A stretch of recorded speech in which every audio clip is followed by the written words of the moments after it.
কিছুতেই বুঝছো না, খরচ বাড়ছে। আয় না বাড়লে চলবে কি করে রাজ্য? বিদেশে আমাকে যেতেই হবে। সব বুঝেছি, সব বুঝেছি। আপনার আমাকে অসহ্য লাগছে, তাই আপনি বিদেশে যাচ্ছেন, তাই তো? তুমি আমায় ভুল বুঝছো। রাজ্য চালাতে অর্থের প্রয়োজন আছে। কেন এতদিন রাজ্য বুঝি চলছিল না? এতদিন যেভাবে চলছিল সেভাবেই চলবে।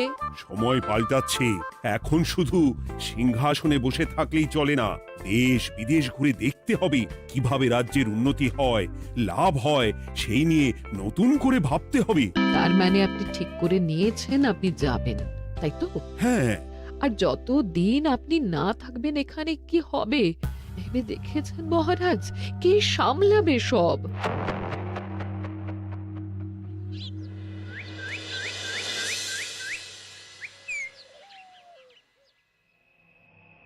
চিঠি?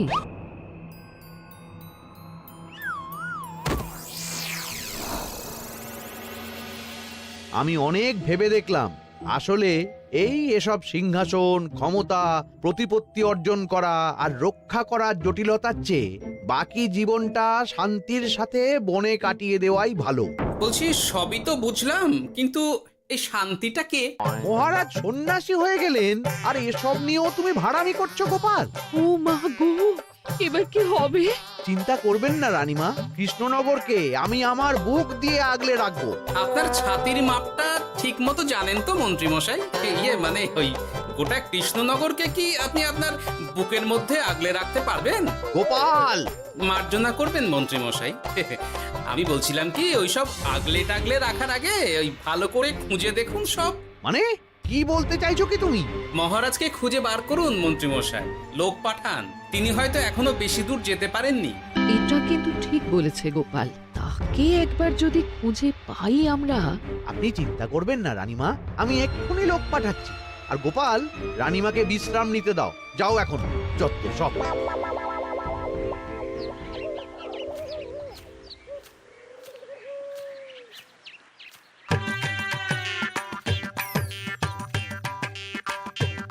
কই গো, গেলে কই?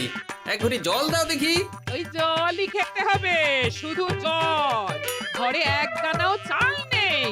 বাজারে না গেলে আজ হরি মটর। রাজ্যে রাজা নেই আর তুমি ঘরে চাল নেই বলে চিল্লামিল্লি করছো, চত্ব সব। ও মা গো, মহারাজ রাজ্যে নেই তো গেলেন কই? হ্যাঁ, বনবাসে। সে কি গো, এবার কি হবে তাহলে? কপালে যা লেখা আছে তাই হবে, আর কি। এই তোমার চাকরিখানা থাকবে তো? হ্যাঁ, না থাকলে বাটি হাতে বেরোবো, চিন্তা কি?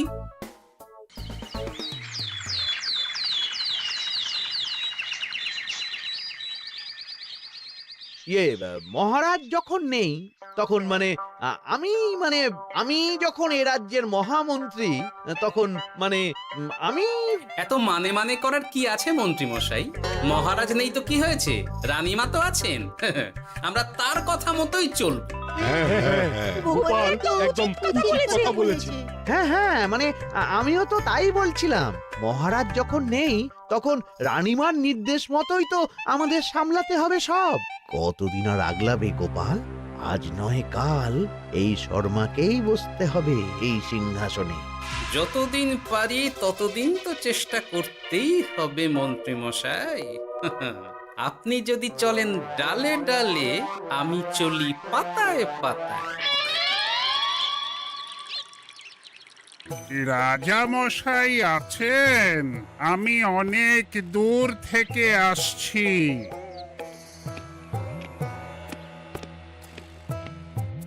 মন্ত্রীমশাই, একজন সাধু এসেছেন রাজামশাইয়ের সঙ্গে দেখা করতে। বলছেন অনেক দূর থেকে এসেছেন। জানো না মহারাজ এখন নেই? যাও, চলে যেতে বলো ওকে। মহারাজ নিরুদ্দেশ। এই মুহূর্তে সত্যিই যদি কোনো প্রাজ্ঞ সাধু বাবা রাজবাড়িতে তার পায়ের ধুলো দেয়, বলা তো যায় না যদি মহারাজের হদিস তিনি দিতে পারেন। ঠিক ঠিক, একদম ঠিক বলছেন পণ্ডিত মশাই।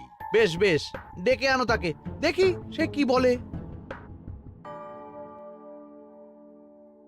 মহারাজ, আমার প্রণাম নেবেন। উনি মহারাজ নয়, উনি মন্ত্রী। আসুন সাধু বাবা, আসুন, আসন গ্রহণ করুন।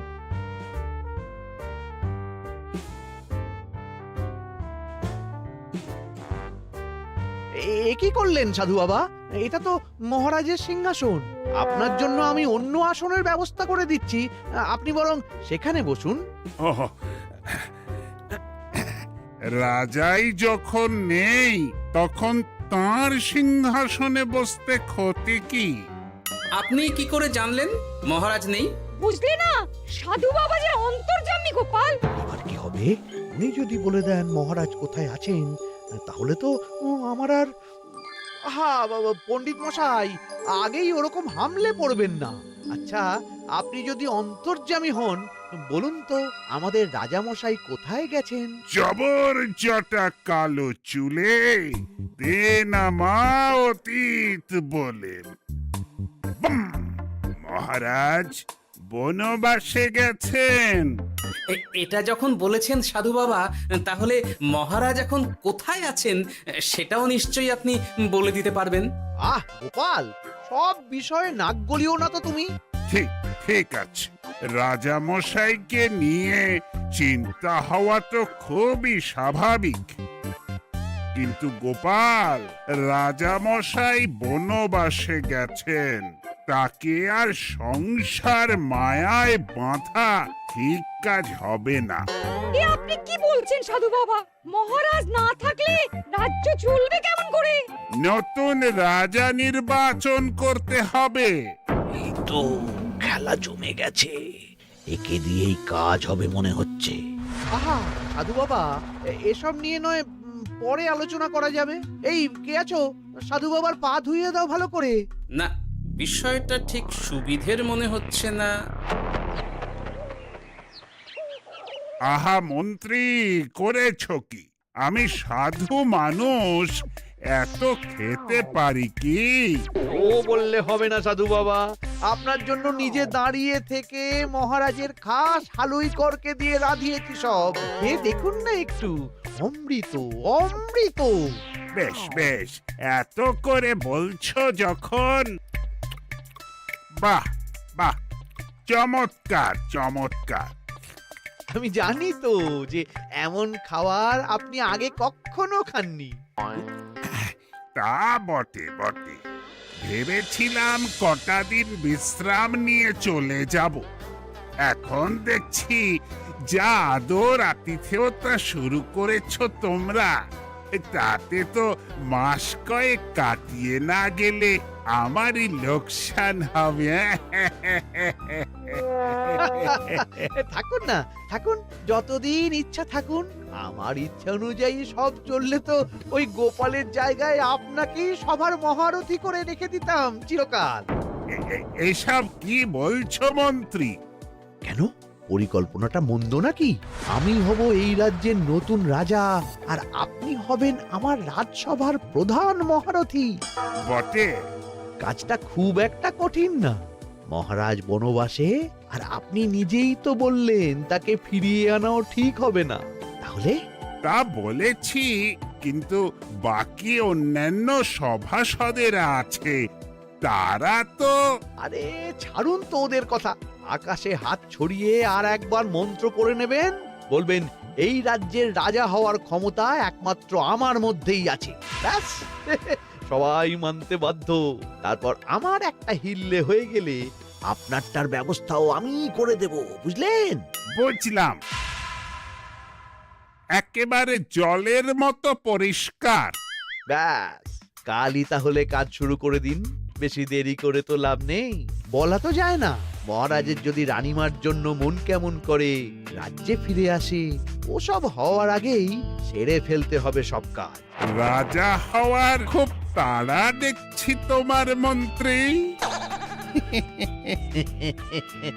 ওপরে ওঠার ইচ্ছা কার না থাকে বলুন তো সাধু বাবা? আর মাত্র কটা দিনের অপেক্ষা, ব্যাস, তারপরেই এই সিংহাসনের মালিক হব আমি, কৃষ্ণনগরের নতুন রাজা হব আমি। সমস্ত ধন দৌলত থাকবে আমার এই হাতের মুঠোয়। কি অত ভাবছেন মন্ত্রী মশাই একা একা? মানে কি ভাবছি তার কৈফিয়ত তো তোমায় দিতে হবে। হ্যাঁ, হিমা, ছি ছি ছি, আপনি কেন কৈফিয়ত দেবেন? আপনার মুখ দেখলেই তো বোঝা যাচ্ছে যে আপনি কি ভাবছেন। তাই বুঝি? তা বলো দেখি কি ভাবছি আমি। আপনি ভাবছেন ওই কৃষ্ণনগরের সিংহাসনের কথা। শুনে ফেললো নাকি সব? আপনি ভাবছেন আমাদের মহারাজের কথা, তাকে কিভাবে ফিরিয়ে আনা যায় সেই কথা, তাই না? মহারাজকে যে আর ফিরিয়ে আনা যাবে না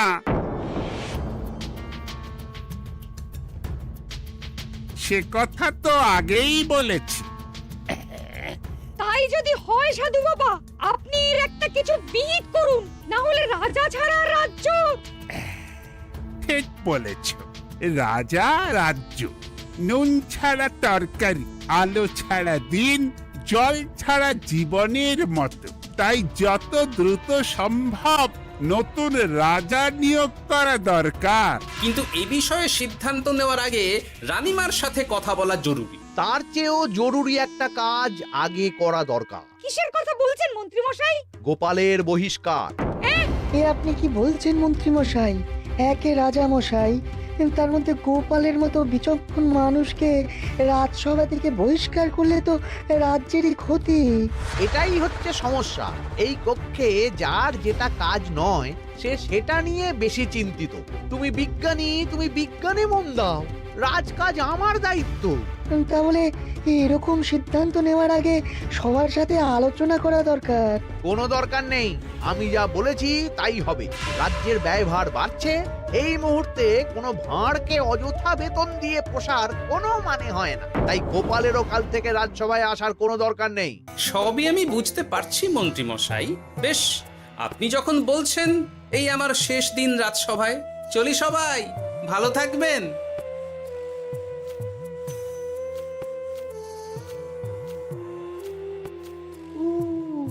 এত সহজে যে বেটা মাঠের বাইরে চলে যাবে বুঝতেই পারিনি আগে। এবার আমার আর সিংহাসনের মাঝে নেই কোনো বাধা, নেই কোনো কাটা। তুমি চিন্তা করো না, আমি নিজে মন্ত্রীর সাথে কথা বলবো। না না রানীমা, সেসবের দরকার নেই। মহারাজ ছাড়া রাজবাড়ি শূন্য শূন্য লাগে, আমারও মন লাগছে না এখানে। বেশ, যা ভালো বোঝো তাই করো, তবে ডাকলে এসো কিন্তু। হ্যাঁ রানীমা, নিশ্চয়ই আসবো। এখন আমি চলি। যাক, এই কদিনে মাথাটা খেলানোর সময় পাওয়া যাবে একটু, না হলে কেমন যেন গুলিয়ে যাচ্ছে সব। কি যে বলো গোপাল দাদা, এই শেষ দুটো শাঁখের আটি নিয়েও দরদাম করবে তুমি? ওরে, আমি বেকার মানুষ, দরদাম না করে উপায় আছে আমার? হ্যাঁ শোনো শোনো শোনো, মহারাজ কৃষ্ণচন্দ্রের অবর্তমানে কৃষ্ণনগরে নতুন রাজা হিসেবে নির্বাচিত হবেন রাজ্যের মহামন্ত্রী। সেই শুভানুষ্ঠানে রাজবাড়িতে আমন্ত্রণ রইল। এসব কি হচ্ছে বলো তো গোপাল দাদা? ভিতরের খবর আছে নাকি কিছু? না গো ভাই, তুমিও যা জানো আমিও ততটুকুই জানি। ও গোপাল দাদা, ব্যাপার কি? এ সময় এখানে কি চাই? রানীমার জরুরি তলব, এখনই ওই রাজবাড়ি যেতে হবে তোমাকে। কিন্তু আমার যে বাজার হয়নি এখনো। আরে ওসব বাজার টাজার পরে হবে, তুমি এখন আমার সাথে চলো তো। মন্ত্রীকে আমি বিশ্বাস করেছিলাম, ও যে এইভাবে বিশ্বাসের সুযোগ নেবে আমি একদম বুঝতে পারিনি। আমাদের এক্ষুনি অন্যান্য সভাসদদের সাথে কথা বলা দরকার রানীমা। কারোর সাথে কথা বলার দরকার নেই রানীমা, আমি নিজেই চলে এসেছি আপনার সাথে কথা বলতে। এখানে কি জন্য এসেছো গোপাল? রানীমার কান ভাঙাতে? বাহ, আপনি সবার মাথা মুড়িয়ে সিংহাসন কবজা করতে পারেন, আর আমি রানীমাকে সেই সত্যি কথা জানাতে পারি না? হ্যাঁ? চুপ! ভুলে যেও না, আমি কৃষ্ণনগরের হবু রাজা। মুখ সামলে কথা বলবে আমার সাথে। এসব কি হচ্ছে মন্ত্রী মশাই? রাজা মশাই নেই, সেই সুবাদে এ কি শুরু করেছেন আপনি? আমায় আপনি ভুল বুঝবেন না রানীমা, আমার হয়ে যা বলার সাধু বাবাই আপনাকে বুঝিয়ে বলবে সব। উনি আর কি বোঝাবেন? কতদিন এসেছেন উনি, কি জানেন এই রাজ্যের বিষয়ে? সাধনা মা, সবই সাধনা। সাধনার জোর থাকলে সবকিছুই জানা যায়, ভূত ভবিষ্যৎ অতীত সব। সেই জোর থেকেই বলছি মা, মন্ত্রীর কপালে আমি জ্যোতি দেখতে পাচ্ছি। মন্ত্রী যদি রাজ্যের রাজা হয়, এ রাজ্যের উন্নতি কেউ ঠেকিয়ে রাখতে পারবে না।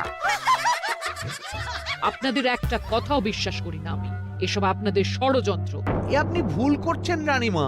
যা হোক, যে কথা আমি বলতে এসেছি, রাজা যখন আমি হচ্ছি তখন তো আমাকে এই প্রাসাদেই থাকতে হবে, ফলে আমার স্ত্রীকেও এখানে এসেই থাকতে হবে। সে তো আর একা থাকতে পারবে না।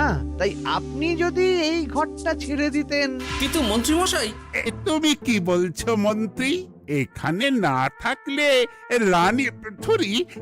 রানীমা থাকবেন কোথায়? আর আমি তো এমন কোন বিধান দিইনি যে রানীমাকে অন্যত্র পাঠাতে হবে। সবকিছুর জন্য তো আপনার বিধান দরকার নেই সাধু বাবা, এ আমার নিজের বিধান। আমি রাজা হব, আমার স্ত্রী রানী হবে, তারও তো অধিকার আছে রানীর মতো থাকার, রানীর মহলে থাকার। আপনার ব্যবস্থা আমি অন্যত্র করে দেব রানীমা, আপনি কিচ্ছু ভাববেন না। হাজার হোক, আপনি আমাদের প্রাক্তন মহারাজের স্ত্রী বলে কথা। কি বলো গোপাল? আমার মনটা আসলে অনেক অনেক বড়, তোমরা খালি দেখতে পাও না সেটা। কাজটা কি আপনি ঠিক করলেন মন্ত্রীমশাই? শোনো গোপাল, আমাকে ঠিক ভুল বোঝাতে এসো না তুমি, বরং কাল সময় মতো চলে এসো। কৃষ্ণনগরের নতুন রাজার রাজ্যাভিষেকের জন্য মহাভোজের আয়োজন হবে। যতদিন পাচ্ছ খেয়ে নাও পেট ভরে।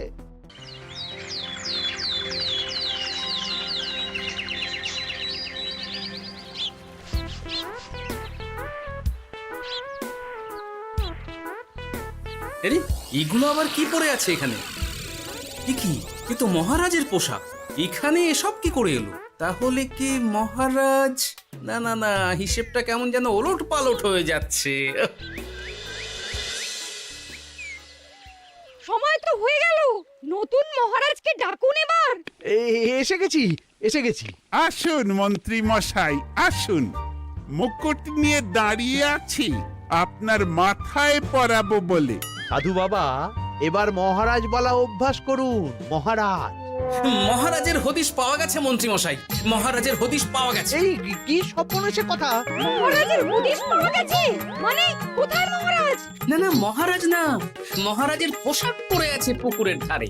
আমার মনে হয় তিনি ওই পুকুরে ডুব দিয়ে নিরুদ্দেশ হয়ে গেছেন। ও তাই বলো? তা বেশ তো, প্রাক্তন রাজার জন্য না হয় কিছুক্ষণ নীরবতা পালন করে নেব আমরা, ব্যাস। এ আপনি কি বলছেন মন্ত্রী মশাই? মহারাজ সত্যি ওই পুকুরে ডুব দিয়েছেন কিনা সেটা তো তলিয়ে দেখা দরকার একবার। সেসব হবে আমি রাজা হওয়ার পর।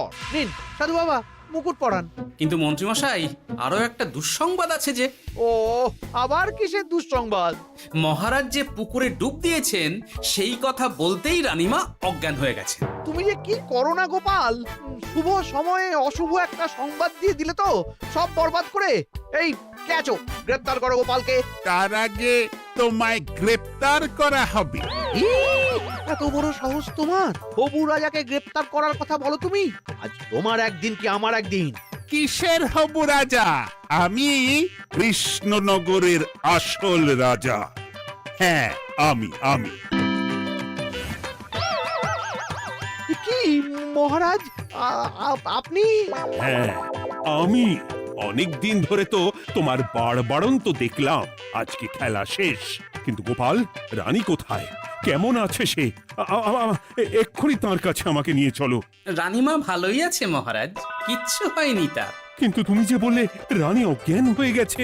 এটুকু মিছে কথা না বললে যে আপনার লুকোচুরি খেলাটা এত সহজে শেষ হতো না মহারাজ। লুকোচুরি বটে, কিন্তু তুমি বুঝলে কি করে এত সব? প্রথম সন্দেহটা হলো যখন রানীমাকে অন্যত্র রাখার কথা বলতেই আপনি বিচলিত হয়ে উঠলেন, তখন। তারপর পুকুর পাড়ে আপনার পোশাক, ব্যাস এটুকুই, আর কিছু নয়। আর প্রথম দিন রাজসভায় এসেই সোজা সিংহাসনে চড়ে বসা, ব্যাস। একে একে 2 আর 2 এ 2 4 করে ফেললাম। তারপর মনে হলো রানীমার প্রতি টান ফিরিয়ে আনতে পারে আপনাকে আপনার আসল রূপে। তাই এই মিছে কথা। অধমের অপরাধ মার্জনা করবেন মহারাজ। গোপাল, তোমার তুলনা নেই। কিন্তু মহারাজ, আপনি কেন এই ছদ্মবেশ নিয়েছিলেন তার আসল উদ্দেশ্যটা কিন্তু এখনো আমার কাছে পরিষ্কার হয়নি পুরোটা। আসলে আমি পরীক্ষা করছিলাম, বুঝলে, কিসের পরীক্ষা মহারাজ? যে আমার অনুপস্থিতিতে কে এই রাজ্য চালাবে তার পরীক্ষা। এবং আমি ঠিক করেছি যে কদিন ব্যবসার কাজে আমি বাইরে থাকবো ততদিন রানীর পরামর্শ মতো সমস্ত কিছু সামলাবে গোপাল।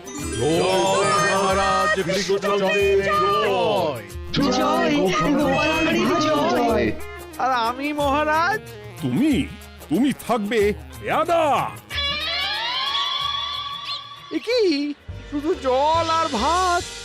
আগেই বলেছিলাম বেশি বেরো না, বেরো না, রাজা হবেন। এখন খাও খাও, জল ভাত খাও। চেষ্টায় তুমিও আমাকে ভুল বুঝলে গিন্নি।